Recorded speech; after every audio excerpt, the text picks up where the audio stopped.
Alrighty, guys, let's talk about Creature Commandos episode 5 and 6. And as you can probably tell by my voice, I just recently lost it. I think in this podcast, hopefully, there will only be one other segment in which my voice will be a little bit gone, which will be the Squid Game review. And I apologize for that. It's been a long week, but we're out here and hoping to get this podcast up before my voice completely gives out. So, this is going to be a complete spoiler discussion for episodes 5 and 6 of Creature Commandos because I was away last week, and so I still wanted to talk about episode 5 here in just some brief detail, and then we'll go into episode 6 and talk about the two episodes as a whole. So this is your spoiler warning. If you haven't seen the episodes yet, just make sure to save this podcast, save this segment, and save this clip for later, and then come back once you have. So, as always, like I like to usually do, just giving some context here about my thoughts thus far as we head into episode 5 and episode 6 of Creature Commandos. So, I've been thinking the show is okay so far. I think that episodes 1 through 3 especially felt very samey to me. They just felt like, yeah, this is James Gunn doing his James Gunn thing, doing the ragtag group of characters, except with a little bit of a twist. And he's even admitted as much in interviews. I've listened to some interviews with him recently where he's talked about Creature Commandos, and he's like, yeah, this is that same kind of deal, ragtag group of characters, except he said that Guardians had that sentimentality to it, and this one doesn't. And I'm like, yeah, that's exactly right. This is Guardians of the Galaxy. This is even the Suicide Squad, which Suicide Squad was a little bit more violent and whatnot, but the characters had some more heart to it, like Ratcatcher 2 and Idris Elba's character Bloodsport and King Shark. But this series, aside from maybe Nina Mazursky, who we haven't gotten her flashback episode yet. I'm assuming the finale will be her flashback episode, I think. But aside from Nina Mazursky, these characters are pretty despicable all around, especially the character today, Dr. Phosphorus, that is featured in episode 6 of Creature Commandos. So I've been, it's been fine for me. It hasn't been terrible. It's just been very James Gunn-y, which is interesting because I really liked Peacemaker and I really liked the Suicide Squad and I enjoy the Guardians films very much. So this just wasn't clicking. Maybe it was just one too many. However, then episode 4 came around. And episode 4 really surprised me in a pleasant way because while the beginning of episode 4 felt, the same, just felt very much like the previous 3 episodes, then it started to ramp up. And even before the Weasel flashback stuff, I was like, oh, okay, all the characters are starting to come together, and I'm on board with this, actually. This is pretty good. And then the Weasel stuff happened, and I was like, oh my gosh, wait, this show suddenly got way better. And so heading into episode 5 and episode 6, I was thinking, this is sort of a crossroads point, right? It's like, is this show going to continue on the same trajectory as episode 4?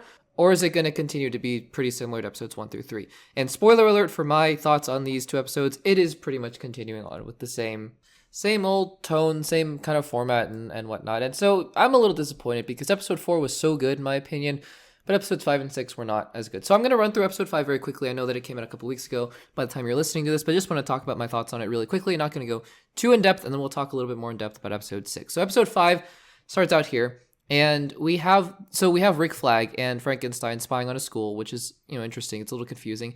And you're kind of wondering, okay, what's going on here? Although I will say, even though I didn't love episode 5, David Harbour as Frankenstein, it continues to be just amazing. I love David Harbour in this role. He's so funny. The character, progressively gets more and more unhinged and it gets more and more uncomfortable to watch him. But he himself, David Harbour himself as this character, is so funny. And so this becomes the Frankenstein episode, and they are basically spying on this Dr. McPherson. They're like, okay, something's a little bit off with her. Let's go figure this out. And then we get the flashbacks with David Harbour, or his character rather, Frankenstein, who is basically living with, an old woman. And you kind of wonder, is this going to be a very nice relationship and whatnot? And then flash forward to the end of the episode and he kills her. So this is a character who really has no capacity for empathy or anything like that, even though you kind of thought he was. So some characters, I guess you're meant to be more on their side with, I guess Weasel being one of them. But some characters like, Frankenstein and I guess Dr. Phosphorus. Well, Dr. Phosphorus is an interesting case because he was sympathetic, but then he turns into just a complete, maniac at the end. And he becomes a total just super comic book movie villain at the end. So that's interesting. But the whole thing about this anyways is that the professor that they're looking at is a fake here. And then basically the majority of the episode is Clayface. So the design is much scarier than it is in Harley Quinn, because the Harley Quinn Clayface, which I love, voiced by Alan Tudyk, by the way. Ironically enough, we're talking about Dr. Phosphorus, but the Clayface in Harley Quinn I love. He's so funny. But the Clayface here is alarming and he's scary. And the fight between Grillo, I keep wanting to use the actors' names, Rick Flag and Frankenstein and Clayface is kind of interesting because Clayface is a villain that you can't kill easily at all because he just morphs into different things. Using the electrocutions was pretty smart. And then, Rick Flag basically has a life-threatening injury, and we flash back to Frankenstein, who does kill the woman that he's with, and that's episode 5. It was, I don't know what else to say about it. It was fine. It was totally fine. And so then we move on to episode 6, and episode 6 I was like, okay, again, hinge point. Is this going to be more like episode 4? Because now you have the benchmark. You set the bar pretty high. But then also the status quo has been episode 1, 2, 3, and 1, 2, 3, and 5. And so what was episode 6? Episode 6 was another one of the 1, 2, 3, and 5 kind of episodes. And again, these aren't bad. Like, I don't hate Creature Commandos at all. I think it's totally fine. I just, I'm a little disappointed because the James Gunniness of it all is starting to creep through a lot more than I had hoped, and this was my worry with the show. And to the point now where I'm like, this is a little too much James Gunn, and I'm a little worried about Superman. Again, Superman, based on the trailer, looks completely different from anything James Gunn has done. Maybe aside from a little bit of the goofiness that's in the trailer. Just my personal opinion, by the way. But I can't help but be a little bit worried about something like Superman after seeing Creature Commandos, which is just full on James Gunn. But we'll see. So episode 6 starts out, and it is the Dr. Phosphorus episode, and we get a flashback very quickly, and then we'll get more of the story later on. Also, we get some more insights into the princess. Not really insights, just more scenes with the princess, and you begin to wonder, well, whose side is she on? Really, is she, the whole premise of the show, I guess, is whether or not we believe the vision that Cersei gave to Amanda Waller, right? Is that true? Is that not? We don't know. And then I guess Rick Flag is in a coma, but Amanda Waller needs to talk to him because she needs to verify what he saw, and I guess she needs to verify that he saw Clayface, that there's this giant conspiracy going on, I suppose. So there is that. Frankenstein then hijacks a plane, which is crazy. That scene was crazy. Like, he's out of his mind. He's actually out of his mind. He's just killing people nonchalantly. And this is very clearly the indication that this version of Frankenstein just doesn't have the ability to have human emotion, or at least, in a capacity that is normal, because obviously his human emotion for the bride is, very unnatural, and it's very over-exaggerated, and it's very scary, honestly. So then we get some scenes with Weasel, who's surrounded by a bunch of wolves, I guess. Kind of a random scene, kind of a really, just really random subplot that doesn't seem to go anywhere. I was thinking, maybe are the dogs going to come back to be a part of the Weasel team? Maybe that happens in the finale, but yeah, I don't know. At this point, I'm like, what is even the point of all of this? Yeah.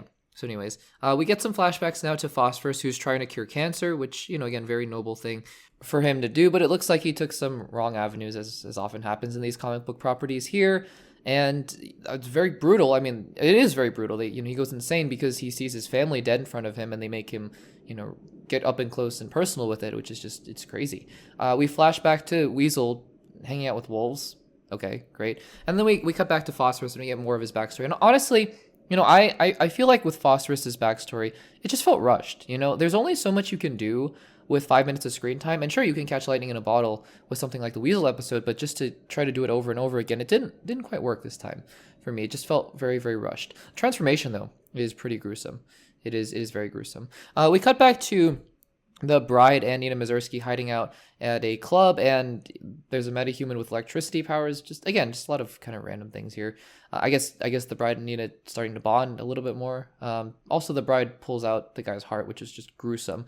Just, again, full James Gunn kind of episode to the max. And honestly, for me, not in a great way, because it just felt like James Gunn just going crazy and just having at it. And I was like, yeah, okay, well, this is James Gunn, and I don't know if I love it very much, but anyways, we cut back to Weasel, and this is the one interesting thing. I had not put 2 and 2 together, and maybe I'm wrong. I could be very wrong, but you'll have to let me know in the comments if you thought something similar, where he has that quick flash, or he has that flash in his mind of the little girl, right, that he failed to save, we think.